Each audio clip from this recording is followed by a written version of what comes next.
Eks siin on mitmeid tasandeid. Eelkõige muidugi tuleb tutvustada Eesti muusikat, Eesti heliloote loomingut, siis loomulikult ka meie interpreete, meie kollektiive, koore, orkestreid, nii et siin see tööpõld on väga lai.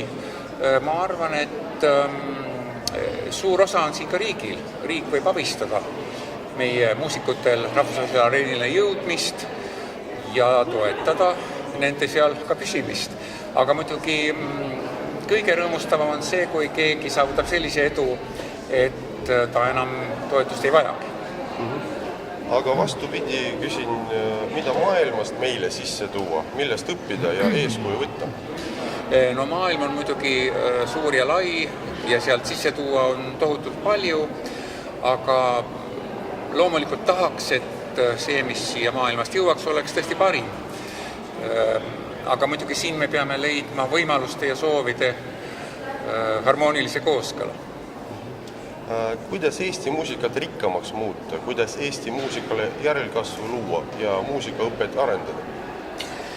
Ma arvan, et ikkagi haridus on see kõige tähtsam aspekt muusikakultuuri rikkamaks muutmisel.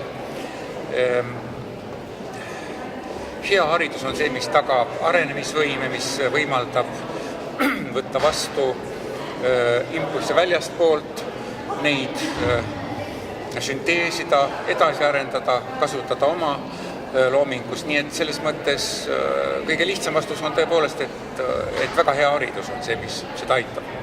Ja viimane küsimus oleks paar sõna teie tulevikuplaanidest. Minu isiklikest tulevikuplaanidest. Minu kõige lähim tulevikuplaan ja tegelikult ka praegune elu on keskenduda täie jõuga Eesti Muusika- ja Teatriakadeemia rektori ametikohustuste täitmisele. Ja muidugi muusikanõukogu on ka minu jaoks ülioluline tegevusvaldkond. Üritan endast anda kõik, mis võimalik.